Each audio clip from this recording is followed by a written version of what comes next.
Welcome to our Spain Perspectivas. Hello, Gaetano. How's it going? It's going great, Tanya. How are you doing?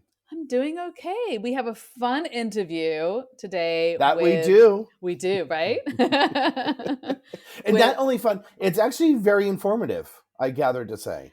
it is extremely informative if you are interested in either meat or opening a business in Valencia or Spain, or maybe even Europe. I don't know. Right. We're interviewing Kenneth from Bistec, which is a Argentinian meat store here in Valencia, and he gives us lots of information on how to open businesses, or not how to open business, how he did it, so we can learn from him. But Yes. first, do you But have first, an Spain for us? I do. And it's an It Spain. is. We love those. So the girls and I went to go see Hamnet at the movie theater, and I Woo-hoo. will recommend anyone to go see that movie because it was amazing. And don't wait for it streaming. There you go. There's my Okay. plug. Not non-paid plug, everyone. Just so you know, this is real information here. Mm-hmm. But we went to the theater and on a Saturday, and by Monday, I realized I didn't have my baseball cap that I had worn that evening to brave the winter tundra. Okay. Wait, a baseball And cap? yeah, How does that help? well, when you have a bald head, any covering Okay, helps. semi coverage. And I'm not going to mention the fact that it took you 2 days to realize that you had left it. Well, I hadn't left the house since then, so there was no reason for me to look for it. Okay. So I was Right. taking the girls to the bus stop, and I was like, "Where's my hat? Where's my hat?" Searched all over, couldn't find it. And then I was like, "I wonder if I left it at the movie theater." So I was like, "Great." Well, I had to wait until 3, and I'm like, "It's not going to be there. It's been a couple days." So I walked over to the movie theater at opening, and they had it, and she was like, "Hold on," and she came down. But what was also funny is that I wasn't the only elderly gentleman, because I realize I am now entering pre-elderliness, that I leave my hat at places, and Right. there was a line of us men that had lost Really? various caps and hats, yes, over the weekend, and she came down with a handful of caps to dole out to Oh.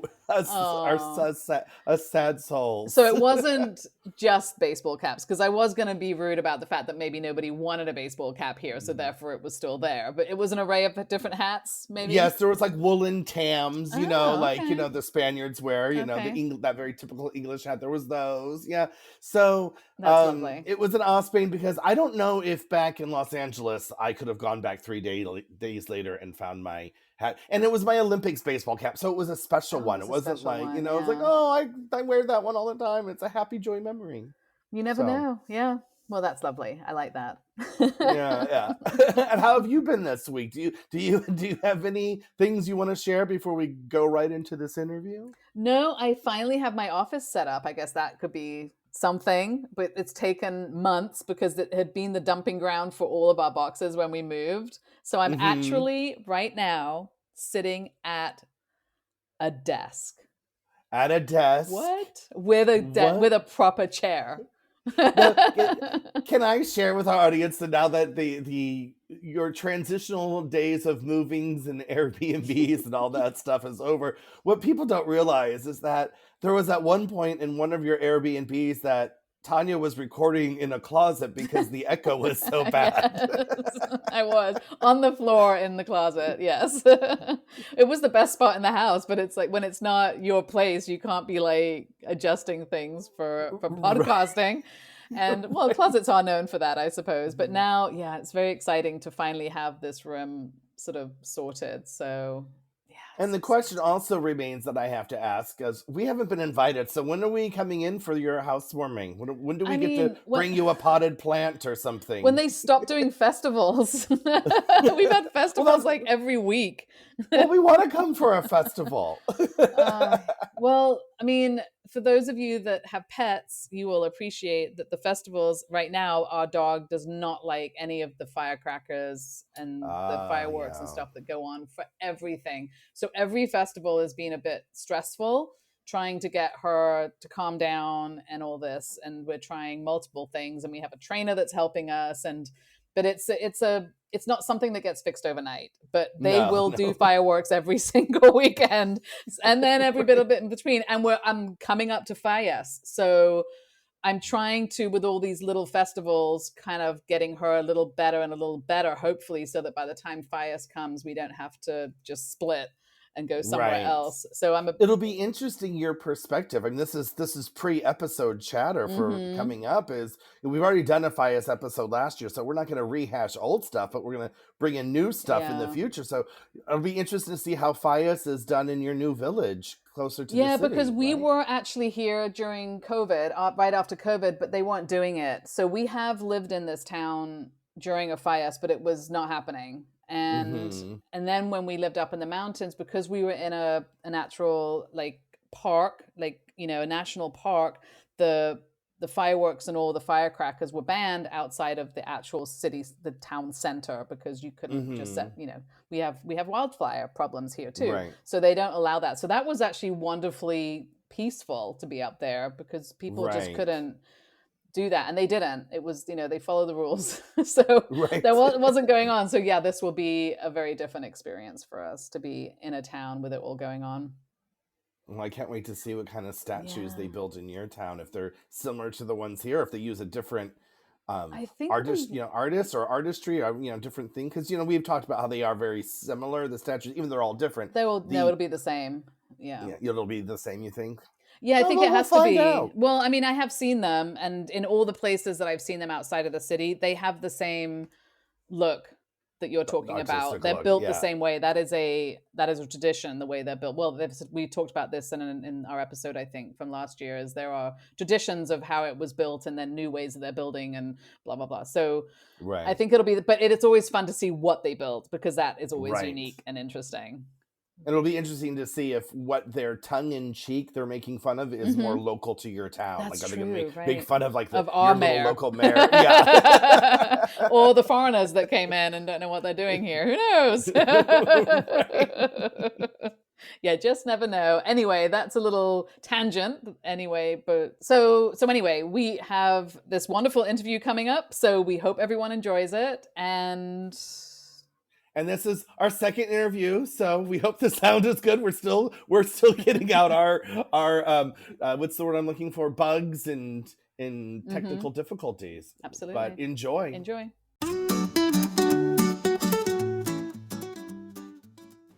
Hi, Kenneth. How are you doing today? Hello. Good morning. How are you? Good morning. So Kenneth is our local Argentinian butcher. I guess is that the best way to describe your title?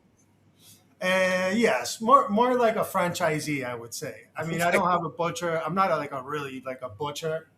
I was more looking into opening up a business here in Spain when I moved in 5 years ago, and I just happened to fall into this line of business.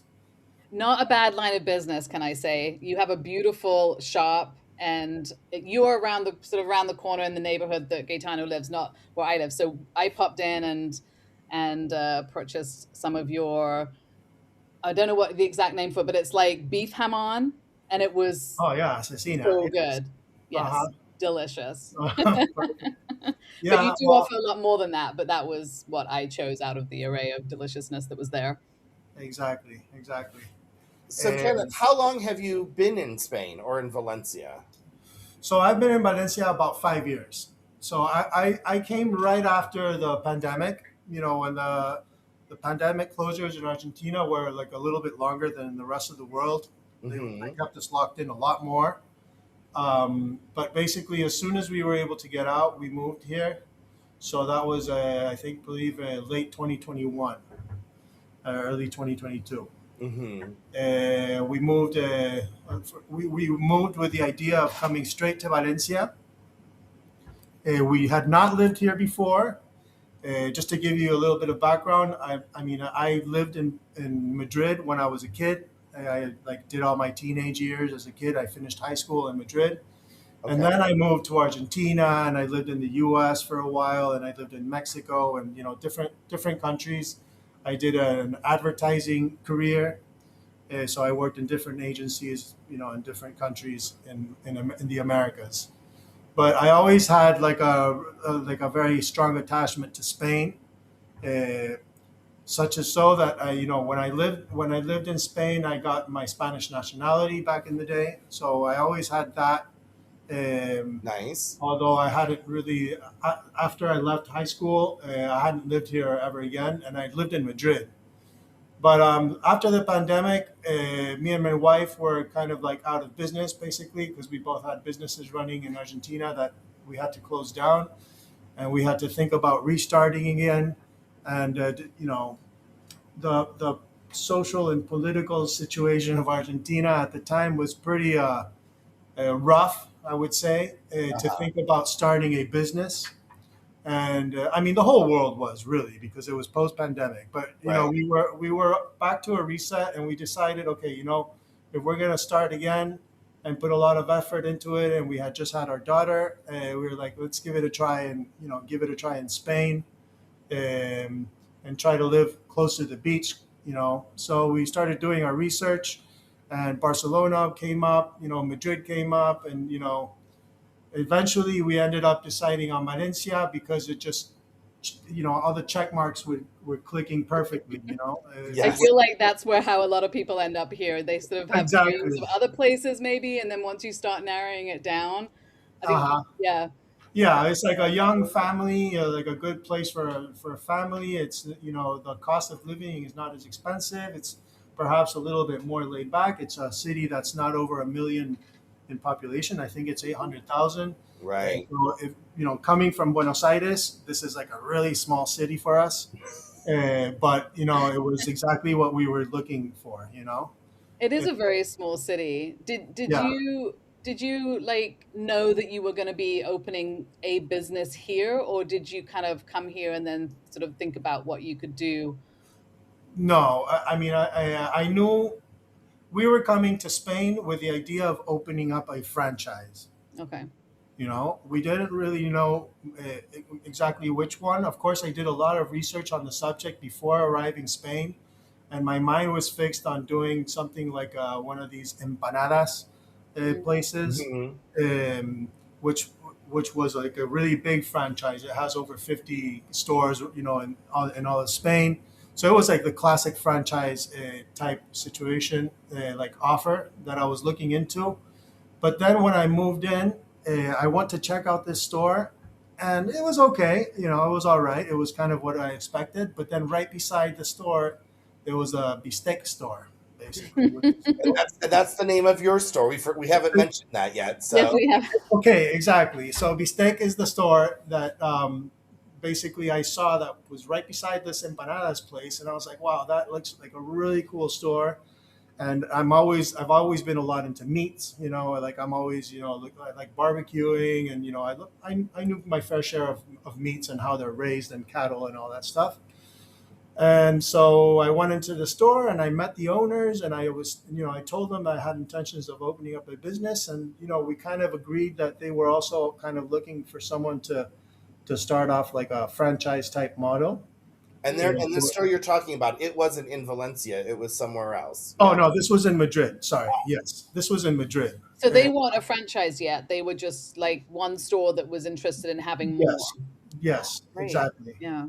Um, so it was kind of like a learning experience for both the franchise and the franchisee. Hmm. And, Hmm. so we agreed on doing it, and that's when I moved to Valencia. We were still thinking about coming to Valencia even before this business proposition, but we came to Valencia already knowing what kind of franchise we were looking to open. Okay. So the truth is, we came to Valencia knowing very little about the city.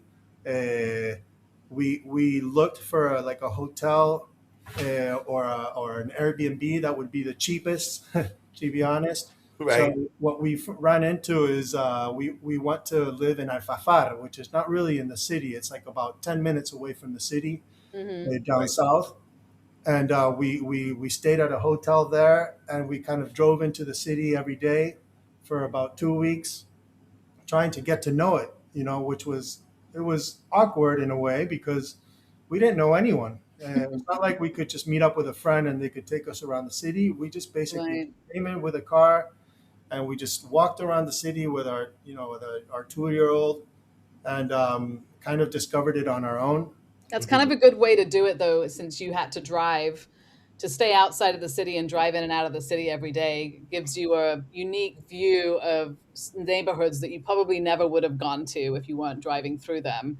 Correct, And correct. you, yeah, more ability to look around, I think. Right, and to be honest, also, Bistec is kind of like a store that is probably a better fit in like the outskirts of a city where people have more houses and grills and somewhere to cook the meats on.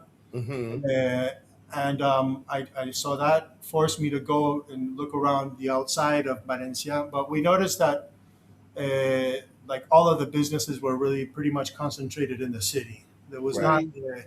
It didn't seem to be like a bigger opportunity outside the city. So we just looked into the city, and we just got really lucky with the place that we found, which is in the Canoas area, which we're in Joaquin Costa Street, really close to Colon, and it's You're a very really, central. I mean, it's a beautiful shop, a beautiful area, and it seems like your type of shop would want to be there.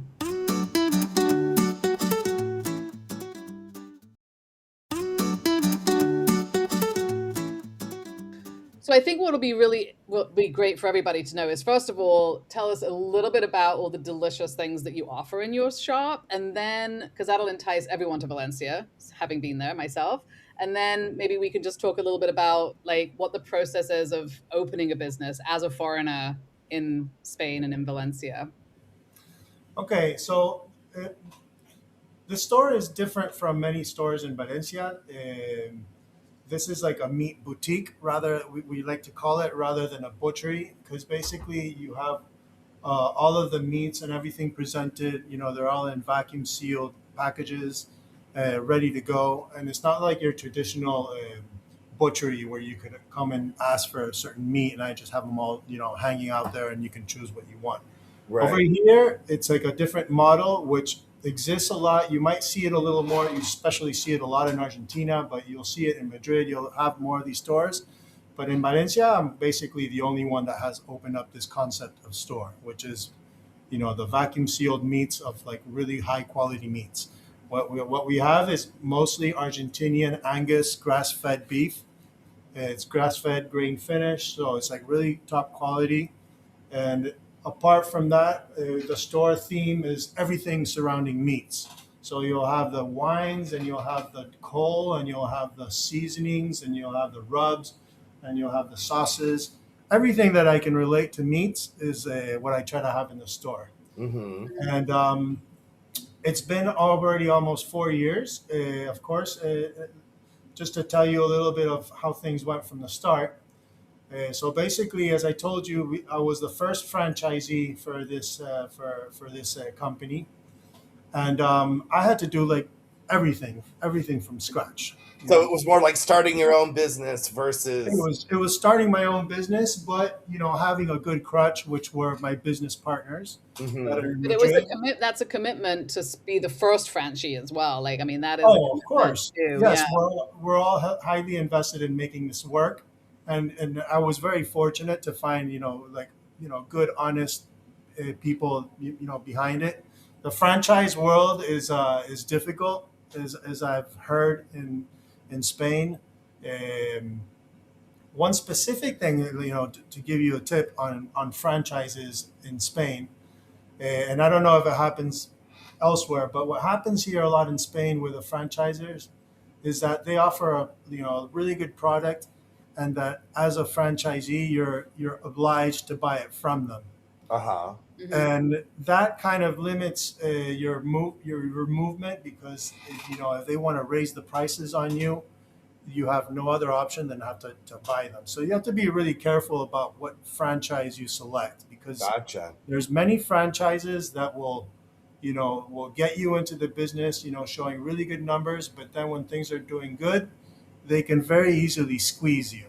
Mm. And that is something which is like, for me, is something I didn't know before coming and opening up a franchise. And then I read a lot into it, and apparently it happens a lot with different franchises. In So my do you, case, sorry, excuse do me. you have a, sorry to interrupt, do you have a, like, is that part of then really looking closely at the contract you have with the franchise to make sure that they can only do so much? Is that? Oh, for sure, for sure. Yeah, that's like my big advice, or at least to know that that's the situation, Mm-hmm. because in my situation, I of course I am obliged to buy meat from my source, Hmm. but my source is really good, legitimate business people that are looking to make my business work, and they give me a really good product at a very good price, or offering a really good margin for my business. So that's the best of all cases. But the real truth is that I need to have to trust this person to actually give me really competitive prices, and to not take advantage of me in the long run if they want. And when they see that my business is doing really well, they could easily just raise the prices on me and take a cut of what I've worked so hard for. Yeah. Right. So that is it's a little bit of a it's something to watch out for on all on all franchises over here, depending on what the business is, but especially on like when you sell food or products of the sort. Yeah. Um, but in any case, I think I was very lucky. I ran into the right people, and so they helped me out a lot. And I had to come here and basically look from the start. I had to look for a place to put the store in. Um, that was it was kind of easy to do because this was post pandemic. Hmm. So, and which was purposely done by me, of course. We came here with the idea thinking, if we're going to start a business, we're probably going to have a lot to choose from, and the business is probably going to be a little bit slow to start off, Mm-hmm. because of that whole pandemic situation. But we were able to find a really nice spot. I believe that we got really lucky, but and the place was an absolute ruin, which in my case was fine because I had to do a lot of construction in it, and to put it into to the looks of the what the franchise requested. So whatever would have been there before, I would have had to take down anyways.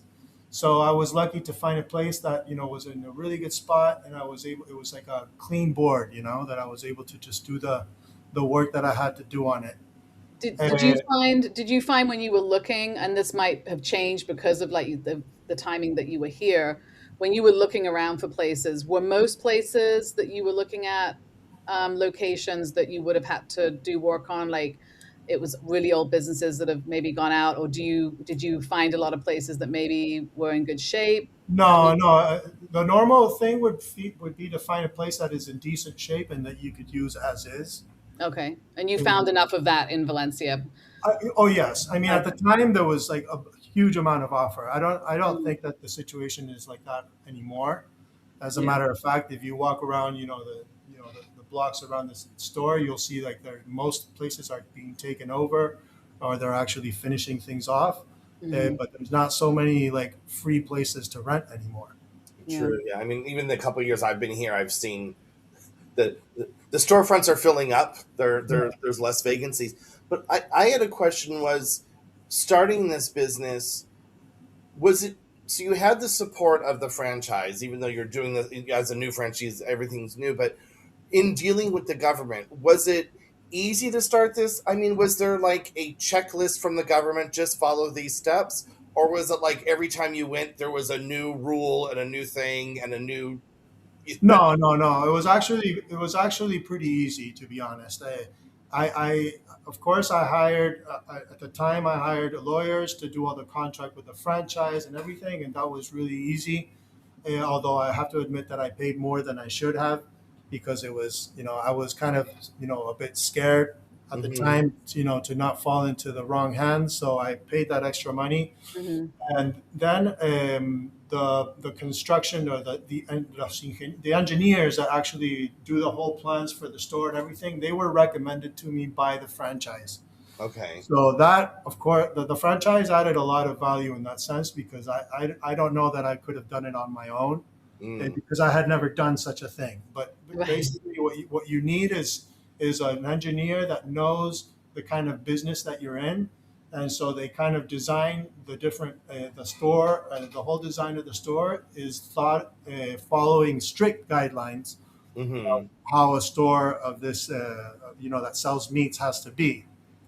So you can't, you have to get the right people to do it, and they have to follow the law basically. And there's many like silly rules, like having to put exit signs where you wouldn't even need one because the store is so small, but you have to have it all done anyway. So there's a lot of rules that you have to follow. But I suppose if anyone that's looking to do this kind of thing would need that kind of specialty job done. Mm-hmm. They, they designed the store meeting all of the standards for the kind of business that you're running. I'm sure like my business is a little bit tougher because I handle foods in here and I handle meats. Right. So there's like a lot of hygiene needed, and and many strict rules in how you store your food and the refrigeration and all that. But it was everything was designed, and thankfully I had the franchise offering up the right people to do the job. And they literally came in from Madrid to do it all. Oh, nice. So Yeah. the other question is, you had already had your Spanish national. You were already a Spanish national from your youth. Mhm.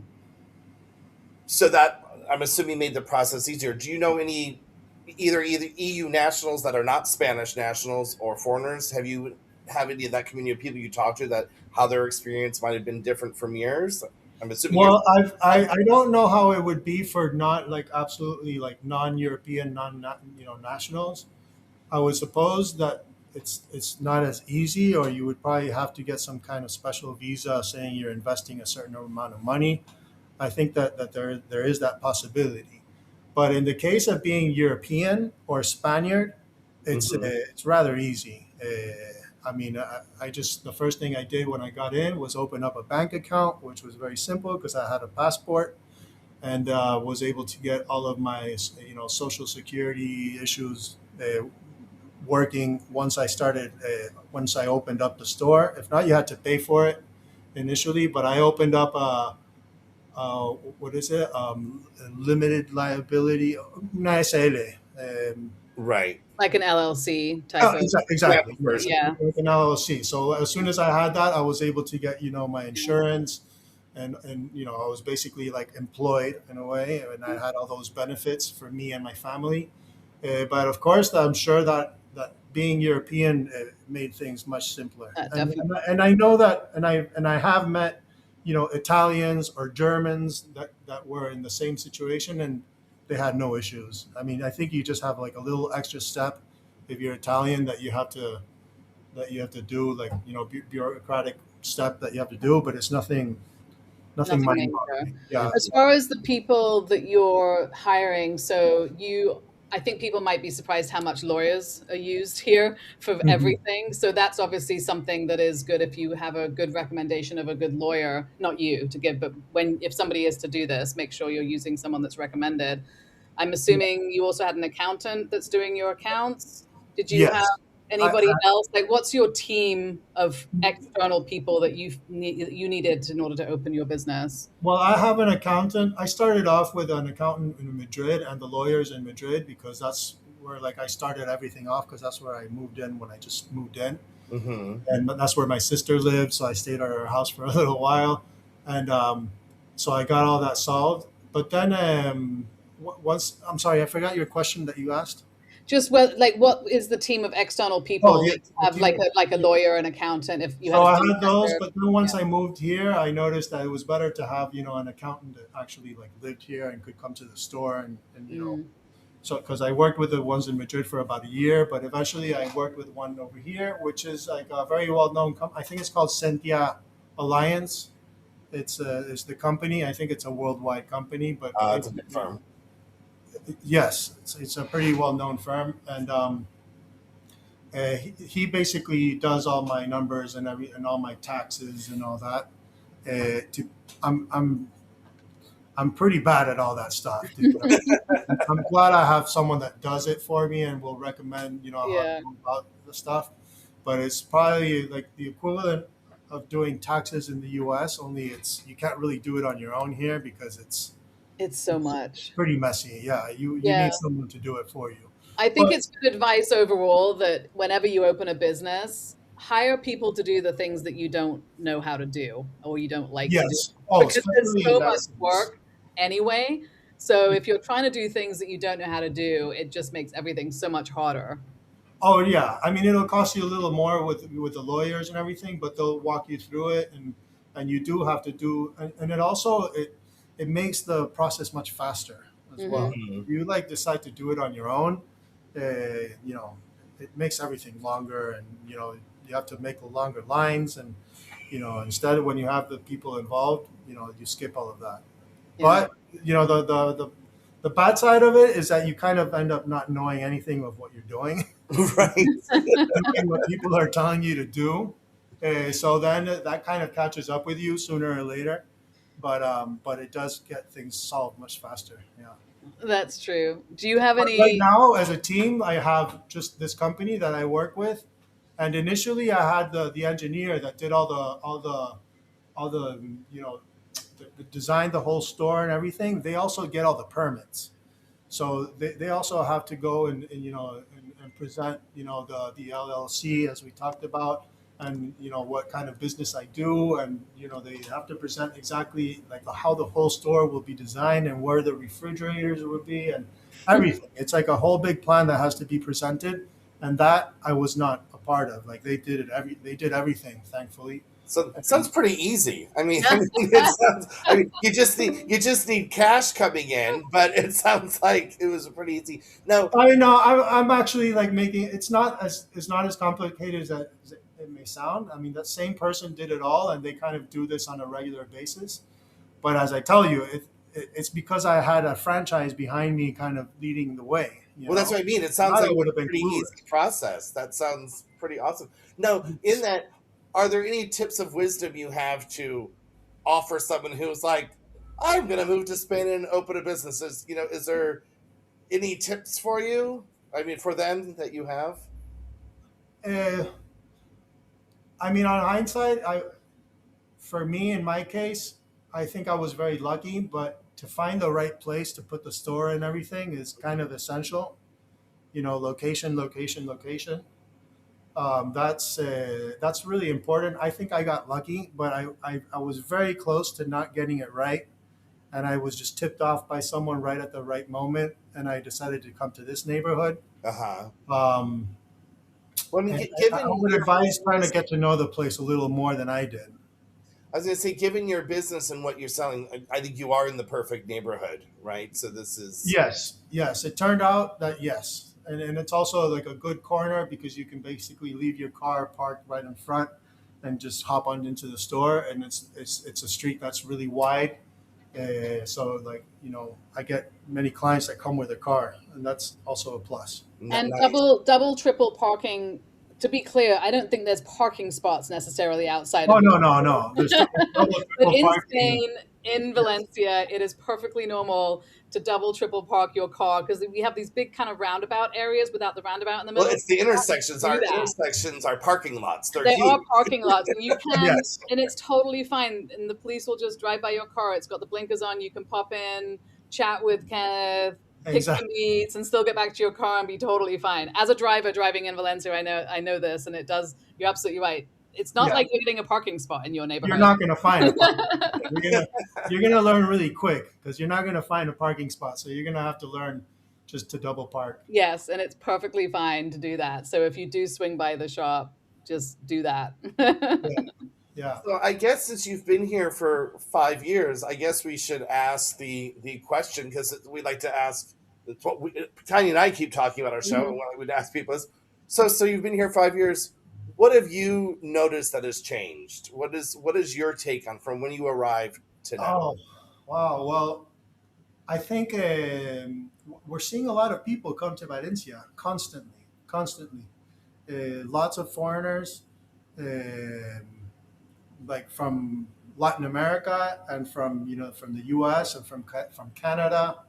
You just it's amazing to see how many people. Maybe it's also that this one neighborhood is a foreigner favorite as well, I Hmm. suppose.